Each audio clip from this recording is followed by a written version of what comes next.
السلام علیکم ورحمۃ اللہ وبرکاتہ۔ ان الحمد للہ نحمده ونصلی علی رسولہ الکریم، اما بعد فاعوذ باللہ من الشیطان الرجیم، بسم اللہ الرحمن الرحیم۔ محترم دوستو، بزرگوں، بھائیوں، بہنوں، یقیناً مسلمان کا مسلمان پہ جان، مال، عزت کی حفاظت کرنا یہ ضروری ہے، جس طرح شہر مدینہ کی حرمت ہے۔ یہ سیدنا ابو بکر رضی اللہ تعالی عنہ سے روایت ہے کہ نبی کریم صلی اللہ علیہ وآلہ وسلم نے حجۃ الوداع کے موقع کے اوپر فرمایا، فَإِنَّ دِمَاءَكُمْ وَأَمْوَالَكُمْ وَأَعْرَاضَكُمْ عَلَيْكُمْ حَرَامٌ كَحُرُمَةِ يَوْمِكُمْ هَذَا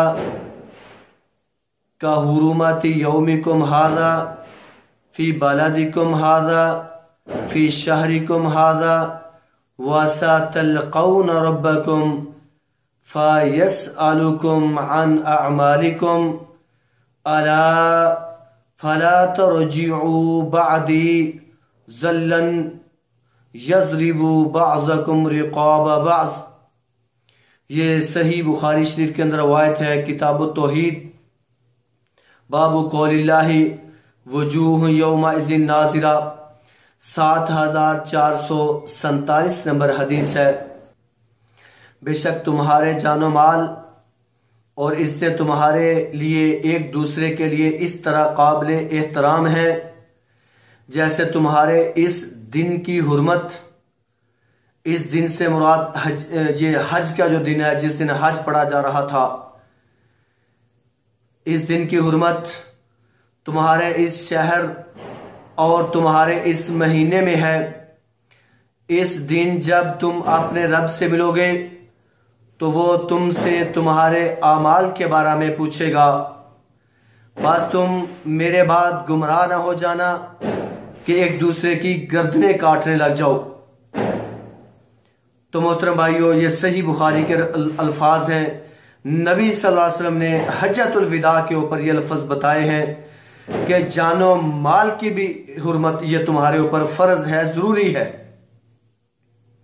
ایک اور روایت کے اندر رسول مکرم صلی اللہ علیہ وآلہ وسلم نے فرمایا، لا ترجعوا بعدی کفارا یضرب بعضکم رقاب بعض۔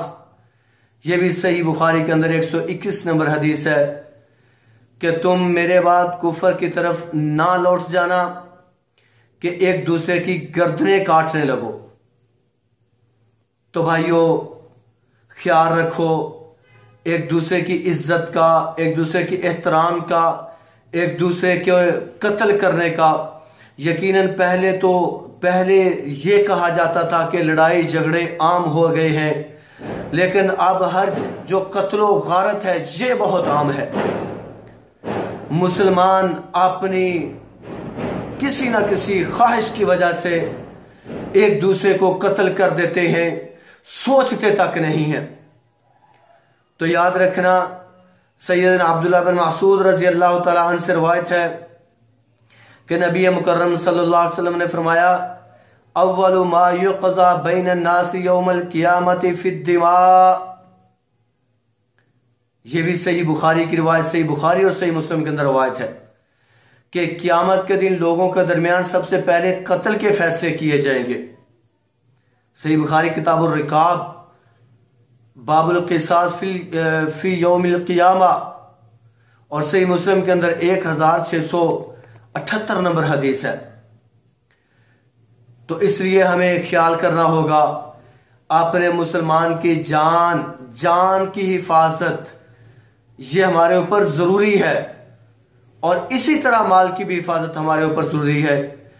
ایک اور جگہ پہ نبی صلی اللہ علیہ وسلم نے فرمایا، من قتل مؤمنا فاغتبط بقتله لم يقبل الله منه صرفا ولا عدلا یہ ابو داؤد کے اندر روایت ہے، 427 نمبر حدیث ہے، جس شخص نے کسی مومن کو ناحق قتل کیا اور اس کو قتل کر کے خوش ہوا تو اللہ تعالیٰ اس کی کوئی نفلی عبادت اور کوئی فرضی عبادت قبول نہیں کریں گے۔ تو بھائیو، ہمیں اپنے مسلمان کی عزت مال و جان کا خیال کرنا ہے۔ ہمیں اپنی انا کی بنیاد پہ اپنے تکبر غرور کے گھمنڈ میں آ کر ہمیں ایسے کاموں سے رک جانا چاہیے۔ سخت جھگڑالو سے اللہ تعالیٰ نفرت کرتے ہیں۔ تو بھائیو، جب ہم کسی مسلمان کو ناحق قتل کر دیں گے، کسی مسلمان کا خون بہا دیں گے، تو کیا اللہ تعالیٰ وہ پسند فرمائے گا؟ نہیں یہ ہو سکتا۔